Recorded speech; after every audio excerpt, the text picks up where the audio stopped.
is how much they clearly had underlying agendas by pushing so hard for trans being part of feminist movement. I'm like, okay, you guys have made yourself the biggest joke ever, and they're still pounding it home.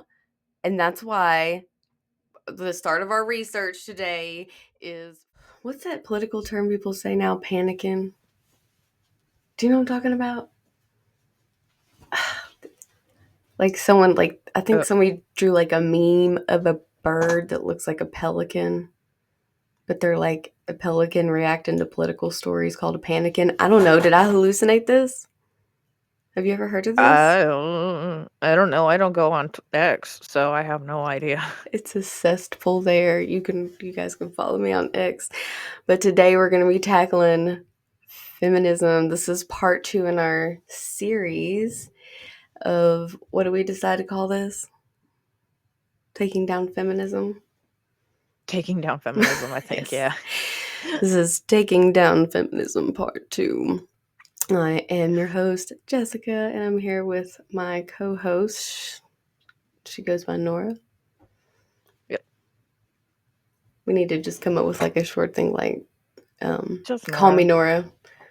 I'm Yep. Jessica, and this is Call Me Nora, my co-host.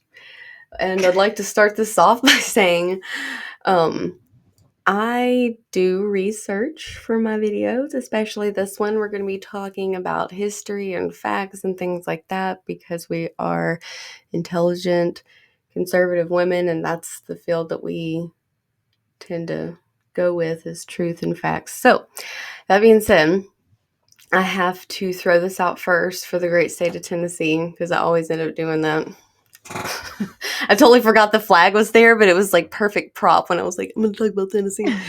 So one of the things that I remember studying feminism at like surface level years ago, probably on something on YouTube, was Tennessee's role in the suffragette movement. So I kind of just looked it up, and I'm going to, so I don't screw anything up, I'm going to just sort of read it from the overview here. Tennessee's pivotal role in the women's suffragette movement culminated in the state becoming the 36th and final state to ratify the 19th Amendment in August 1920, granting women the right to vote nationwide. This victory followed decades of activism and lobbying by Tennessee suffragists who faced considerable opposition. The final vote, cast by Tennessee Representative Harry Byrne, was heavily influenced by a letter from his mother urging him to support suffrage. So Tennessee was the final deciding vote for women to be able to get the right to vote, 19th Amendment. Yay! Yay! We are not those, or I know I'm not the repealed. And actually, we've had this conversation. I'm not one of those repealed the 19th. No, I am not either. I don't believe in repealing the 19th. I feel it should be amended, yes, but you don't need to take my right away to vote. No. I feel like a lot of the issues we see that people think we need feminism, it's because they don't have good female role models. And I'm going to take politicians in Tennessee again as an example, because we have one of the strongest members in the Senate right now, which is Marsha Blackburn, and she is the senator for Tennessee. And I know, oh man, I don't want to mess her name up. I think it's Hargrave or Haggerty. Man. Anyways, when I was in college, one of the representatives who I got a chance to meet and work with just a little bit was Beth Hargrave, who was the Speaker of the House for the state of Tennessee. I guess that would have been in 2010, 2011. And other female role models in my personal life too that I had, and they didn't, some of the things I see now that women are claiming will make us stronger or equal to men and whatever they're wanting, for equality or whatever, which we'll get into quite a bit, what modern feminism claims its objectives are. And if they had stronger female role models, I don't think they would view feminism in the same way that I do, in essence. So, yeah, between that and the way the culture is perceiving it, it definitely has taken feminism and has made it extremely toxic. toxic femininity. Yep. And we don't want toxic femininity. We want a positive and healthy one. And we want everybody to be able to, how do I put this? I personally am tired of everybody bashing on women and then, subsequently bashing on men. It's like everybody has their differences, everybody has their place. Some are better at other skills, and we are a collaborative bunch. We need to cohesively work together in order to survive. Yes, So it complement doesn't each matter other, if not it's compete with each other. Everybody exactly, has different weaknesses and minor strengths as competition individuals. is good because it forces you to get better, but when you take it to an extreme, like anything else, it makes it toxic. Yes. So Good. let's destroy the stigma of feminism and femininity and all this other fun stuff, and then maybe we can swing the pendulum back the other way, destroying this modern version of feminism. Make femininity great again. Make humanity great again. I kind of like mine.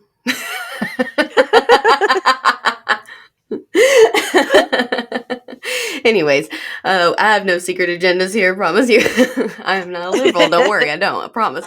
Okay, now I kind of want to go into why I'm confident saying some of the things I've said and stand by, like feminism is cancer, and my passion now in wanting to take down feminism. I have pretty damn good reasons for that alone. And then as I started looking into it more to research for this, I uncovered even more stuff. And it was exactly as I suspected, of being collectivist Marxist movements that have really taken hold of this. And yeah, we're going to show you all the proof, and I'll talk and get into it and talk about it, because I can't remember which one of us said it first. Is let's go full Candace Owens, and dig into it. So my major beef with feminism, and even though I've talked about my liberal husband before, he did point out to me back before politics mattered in relationships, when we were both way more in the middle, and he described to me the what is it called? Oh gosh. Matriarchal toxic matriarchy that feminism represents. And it's like they put down men. A lot of advertisements that they have out there, the Al Bundy figures, the stereotypes they have in men and media, it's like the pendulum did get so far from the feminist movement and stuff. It went into men are incompetent. You ever seen like the cleaning commercials of men?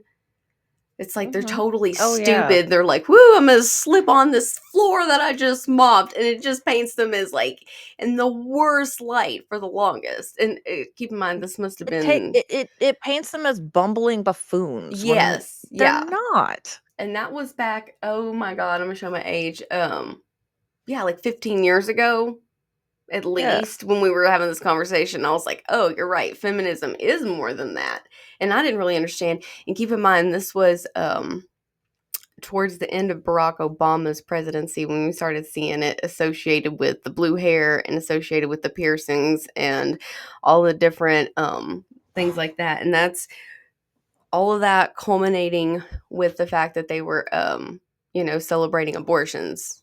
And we've talked a lot about how I feel about abortions in a spiritual sense of I am anti-abortion. I feel like that is something, if we have to paint life versus death, I will choose life because I believe there are spiritual consequences in the that occur on the other side of such by terminating a life. Sorry, I need you guys to understand my disdain for feminism aligning itself with abortion. Like a lot of of my anti-feminism started there. So it wasn't just like, you know what I mean? I don't just go around bashing shit and have irrational hatred. Oh, yeah. I was the same way. I was never really a leftist. I would Mm. call myself more of a midist. Mhm. I had my toe in both camps because everybody had a good point to an Mhm. extent, and that Mhm. neither party ever sold me. Yeah. So I never followed a party per Oh, se. It Republicans was hate me too. Don't worry, everybody. Yeah, it's like I never followed either Piss everybody party. It off. was literally what was best for the people. Mhm. For me, it's always for the people by the people. What is best for our country? Yeah. And so if it's not good for the country and That's it's called not a good Tennessee for Republican. We just kind of yeah, as much eh, is the vote that will bring me closest to individual liberty, as in I will have my responsibilities and don't mess with my rights, and then we mhm. will all be cool.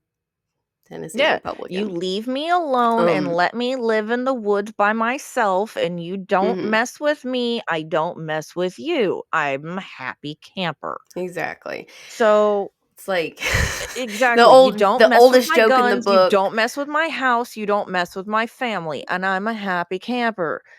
You start messing with those things, and that's actually how I started getting into politics. My ex-husband was military, and that was during the Obama years, and when he went over to Iraq and I had to deal with it from the military standpoint and the family aspect of it, I started seeing things that didn't line up with the narrative that was being portrayed on the news. Mhm.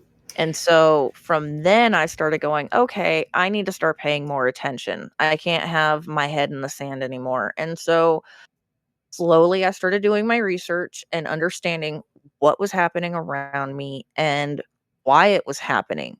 And that was the most important thing, was to figure out why it was happening so I could possibly maybe contribute to stopping it and working on a better solution.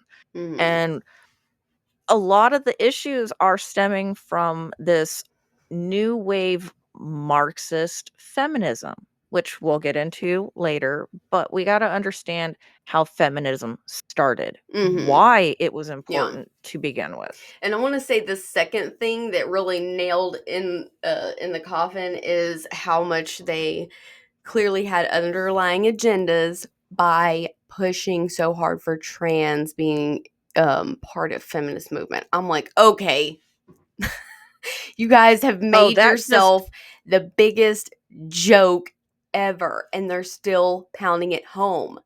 And that's why the start of our research today is from when I started researching this harder. I found a PBS video that was 12 minutes long. It's terrible. So, I'm gonna show a clip from that in a second. And did you want to add anything else before I show that? yeah, Yeah. this whole trans movement being included into the LGB community, as well as the feminist movement, that killed everything for me. That's why I was like, "All right, I'm against this. This is enough. Enough is enough. Mm-hmm. Nope. This is where this is where I See, put you my smell foot a down and I Marxist say, plan when you see I one too.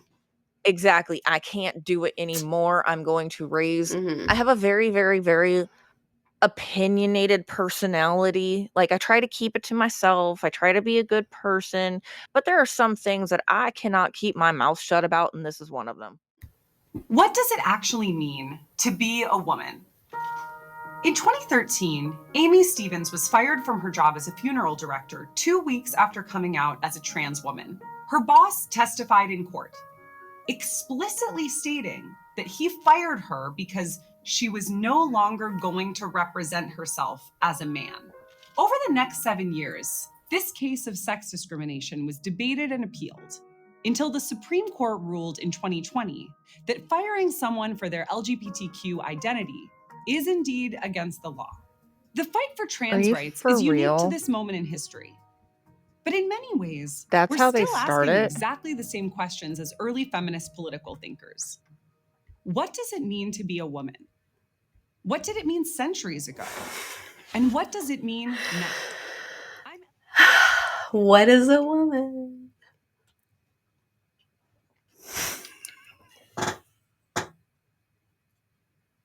That was my... Pause. Where are you at in it? The appeal, funeral home allegedly fires trans woman for transgender. Well, and it was what timestamp are you at? 25 seconds in. Oh my God, you're only 25 seconds in. Okay. Yes. Let me get it 25 seconds and we'll watch it together. I'm gonna keep that's that why I was part. like, that's how they started? Huh? Oh. No, that's how I was like, that's how they started? I know!